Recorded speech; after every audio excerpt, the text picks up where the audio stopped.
LQ Biz News, your daily dose of Chinese entertainment and celebrity buzz.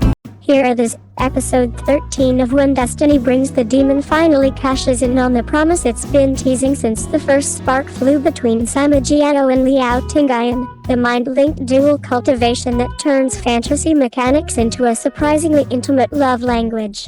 What could have been pure fan service lands with stakes, structure, and sly humor, folding romance into the show's ongoing conversation about power, choice, and the price of protection. The hour opens on Rot revealed. Sima Jiao uncovers a crime so ugly the series refuses to ornament it. A cabal led by Shi Qianlu has been secretly corralling survivors of the Fengshan lineage and consuming them. Its ritual dressed up as righteousness, cruelty masquerading as order. The show doesn't linger on gore, it lingers on the logic, how fear and ambition collude when people convince themselves that devouring the vulnerable will safeguard the realm.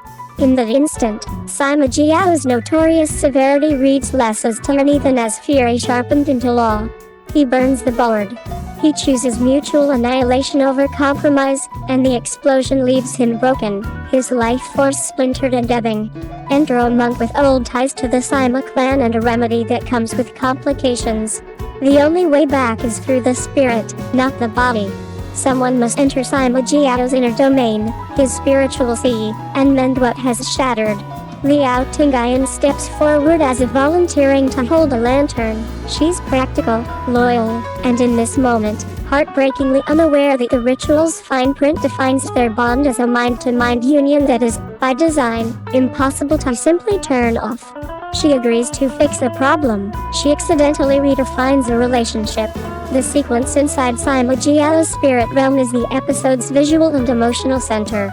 The production leans into contrast, jagged, floating shards of memory suspended over dark water, flashes of temple bells, a fractured silhouette that is recognizably him, prideful posture, stubborn stillness, now scattered across an endless night.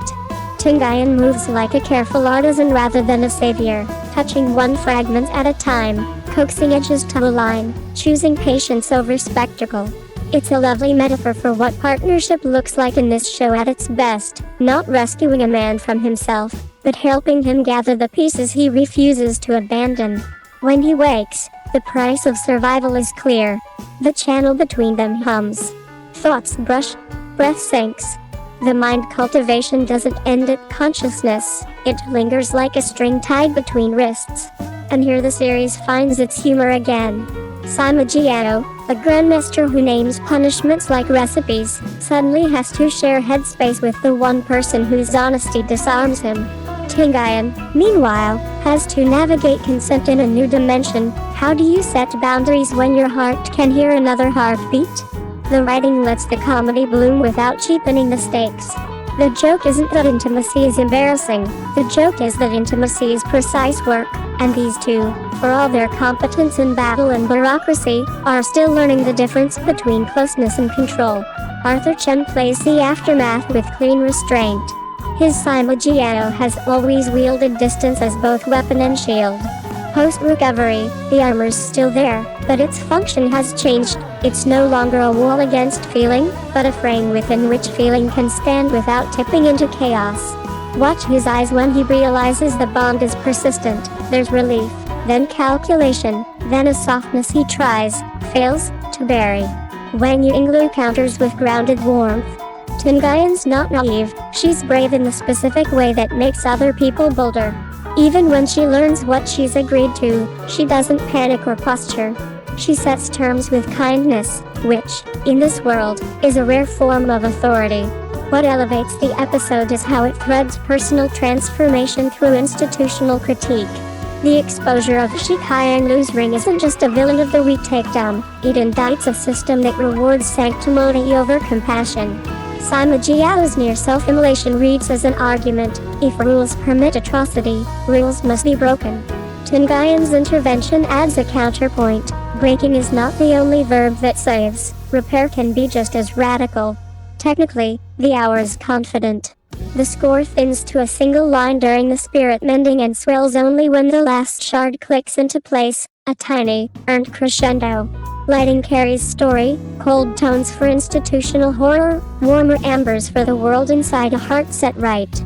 The costumes keep the leads formal even at their most vulnerable, a visual reminder that duty and desire are not opposites here, they're weights on the same scale. Most importantly, episode 13 resets the romance without resetting the stakes.